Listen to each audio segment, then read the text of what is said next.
प्रकाश आंबेडकरांनी भारतीय जनता पक्षावर पुन्हा एकदा हल्लाबोल केला। 400 पार म्हणताय तर दिवसाला 5 सभा का घेताय असा थेट सवाल त्यांनी उपस्थित केलाय।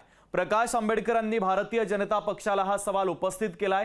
तर मोदी 400 पार तर दूर 200 पार देखील करणार नाही असं आंबेडकरांनी म्हटलेलं आहे। ज्याला सत्तेवर बसवलं त्यांनी अर्थव्यवस्था बिघडवली। प्रकाश आंबेडकरांनी पंतप्रधान नरेंद्र मोदी यांच्यावर थेट टीका केलेली आहे। मोदी म्हणतोय आम्ही 400 पार। मोदींना माझा सवाल आहे, तुमचा असताना 400 पार असाल मग दिवसाला 5 सभा कशाला करतात?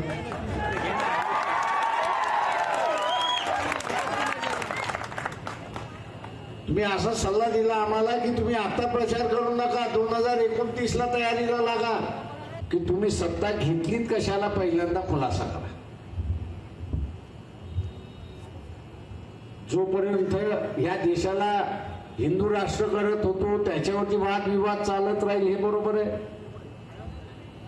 तुम्ही म्हणणार आम्ही त्याला विरोध करणार की हा देश अगोदरच हिंदूंचा आहे, त्याच्यामुळे असणारा राष्ट्राला असणारा हिंदू संबोधण्यात काही अर्थ नाहीये, निरंतर काय असं आम्ही म्हणत राहू। पण तुम्ही राष्ट्र घेतलं कशाला? राज्य चालवायला घेतलं की लुटायला घेतलेला? लोकशाही मराठी ऐका, पहा, जागरूक रहा।